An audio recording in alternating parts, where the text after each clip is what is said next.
Hey everyone, welcome for another Tutorial Tuesday. Today we're going to talk about how to use photo masks. It's a topic that I've been asked about by people a lot of times, and I didn't know how to use photo masks until just recently. So I'm going to share the wealth with you, the wealth of knowledge, and show you how to do it. So I have a layout started here, and you can see the kit over here, and the alpha I forgot to put on is from Persnickety Prints.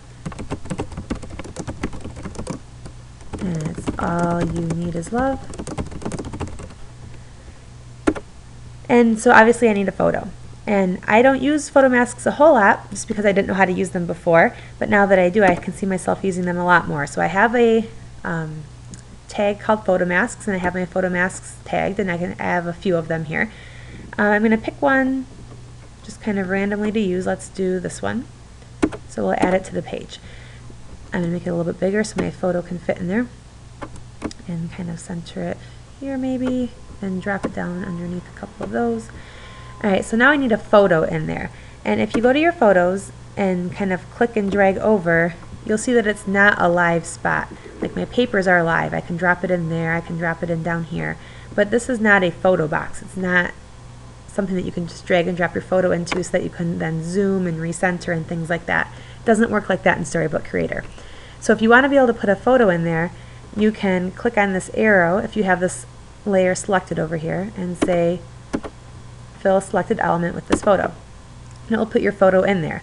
But probably that is not exactly how you want your photo to look. It's not centered, it doesn't look right, you're cutting off their faces. So let's undo that, and I'll show you a different way around it. So I'm going to insert a new empty frame, because that is a live photo box. I can just drag and drop my photo in there. And I'm going to select both of these and say make the same size. I'm going to drag my box kind of on top of that photo mask and drop my picture in. Now I can zoom in and recenter and resize and do whatever else I want. So I'm going to move it up there like that a little bit. And if you drop your photo underneath your photo mask over here, you can kind of see what you'll see. So you can see I'm going to still be cutting off some of his head, so maybe I'll zoom out a little bit more.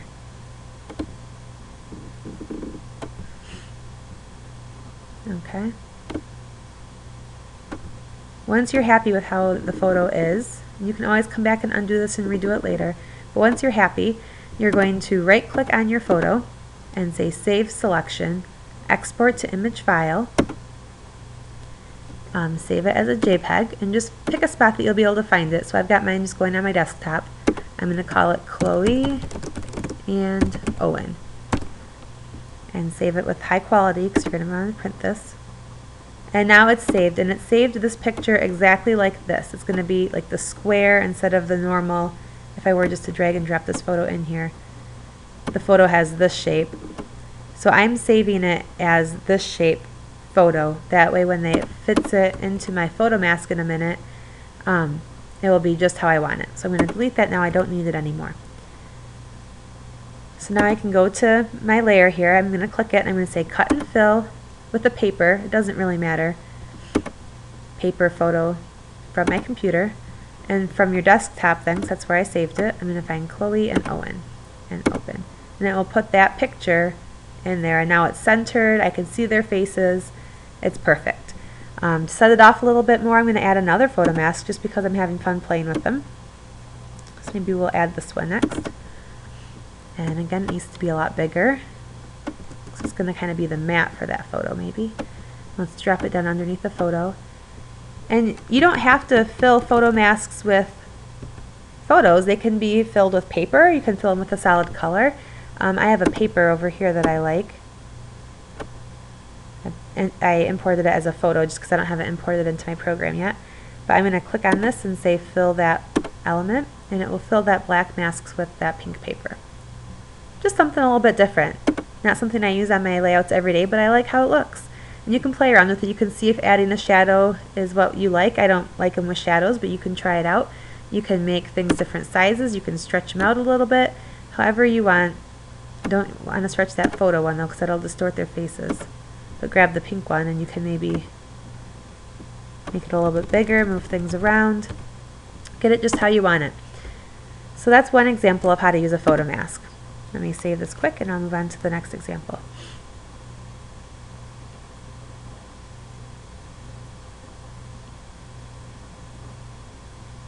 Okay, so here's another page I have kind of set up.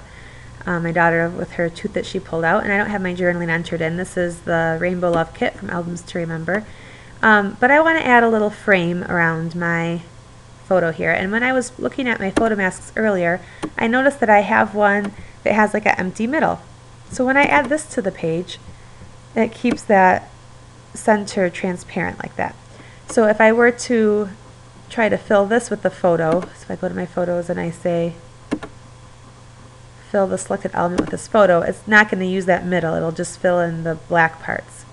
So that's not the same kind of photo mask as what we just had. This is more of a frame.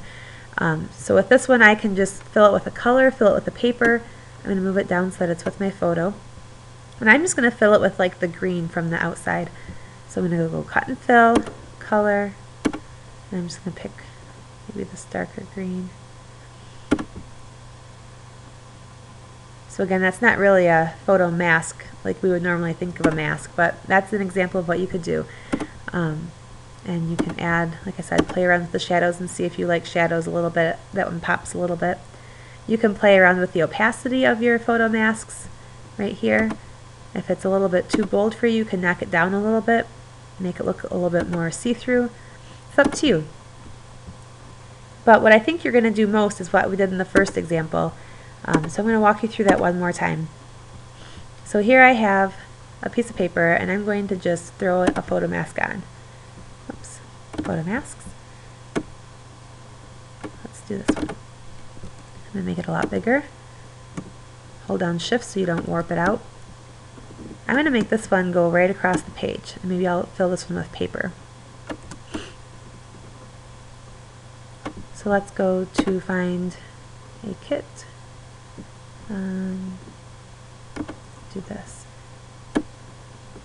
And we'll just fill that selected shape. And it will fill that with that paper that I just selected. And then let's go ahead and add some background so you can really see what's going on here. Let's go back to that same kit and pick one for the background.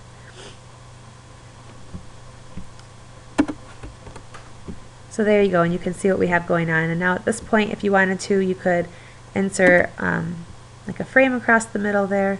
Let me just find a quick like Polaroid type frame maybe. I apologize, I'm not giving credit to all of these designers for this one. You can see who this is. This is from the Cupcake Cutie kit. I'll add that to the page. Add a little shadow to it, help it pop. And then we're going to drop in some photo boxes behind. Let's see. Copy. Paste it 4 times. This might not be perfect right now. I'm just going to do it quickly for you.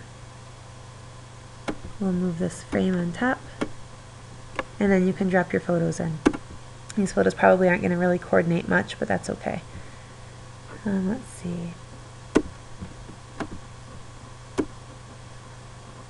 Do I have any that are more? Okay, we'll do these pictures.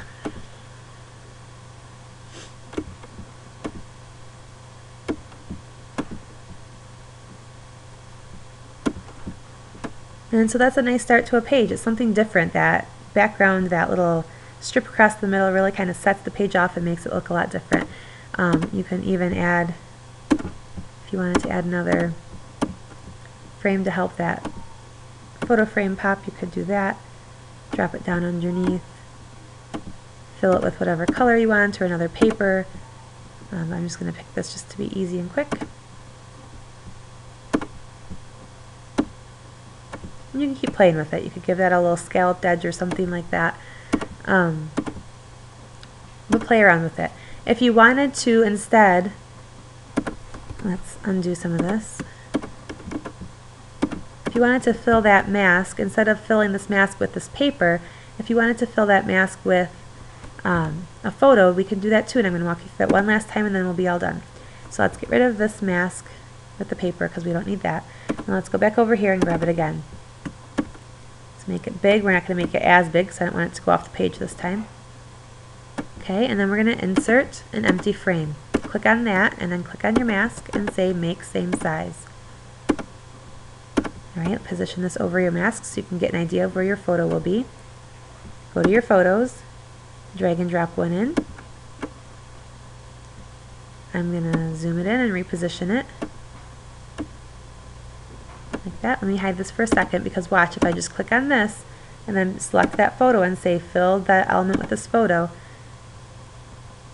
you can see that I lose a lot of their bodies here. I just get the water mostly. We don't want that. We're going to reposition. Okay, so let's look and see. I'm going to drag this below my mask so I can check it out. I'm going to be able to see all their faces. Their faces will be up here a little bit, so that works. So now we're going to right click on our photo and say Save Selection, Export to Image File, save it as a JPEG on your desktop or somewhere where you'll find it easily. And I'm going to say Girls on Beach. Save it. And then once it's saved, you can get rid of this. You don't need it anymore. And then you can go to your photo mask and cut and fill. Fill it with a paper from your computer. We're going to pretend that it's a paper. And we need Girls on Beach. Open, and it will fill it. And it'll be centered and exactly where you want it, and then you can decorate the rest of your page. So your challenge for this week is to go through your stash, find a photo mask. There are photo masks from all different kinds of designers, and some templates even come with photo masks. Now that you know how to use them, use it either as a paper or if you're feeling brave, use it for your photos and get your layouts posted. Thanks a lot, and I can't wait to see what you do.